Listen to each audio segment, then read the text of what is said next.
প্রধানমন্ত্রী সারা দেশেই মানুষকে আর্টিস্ট ফ্যাসিলিটির জন্য ফ্যামিলি কার্ড, আর্টিস্টদের একটা ফ্যামিলি, আমরা একটা পরিবার, আমরা সম্মান বোধ করবো, সম্মানিত হব, কারণ এটা আমাদের অধিকার।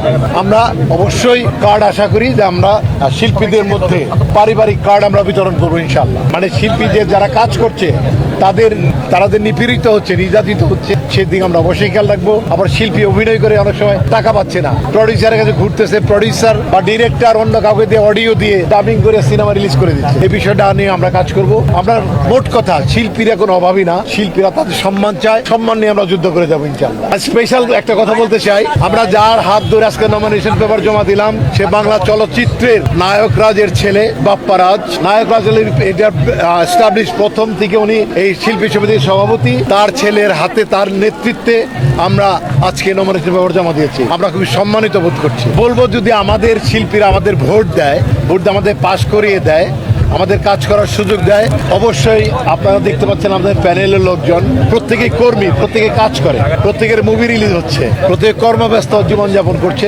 অবশ্যই আমরা ভালো কিছু করতে পারবো আমাদের বন্ধুদের জন্য, শিল্পীদের জন্য। আমরা আগে শিল্পীর মান যেটা সম্মান, সেটা সুরক্ষার চেষ্টা করব। একটা শিল্পীকে বিনা কারণেই কে অপমান করে যাবে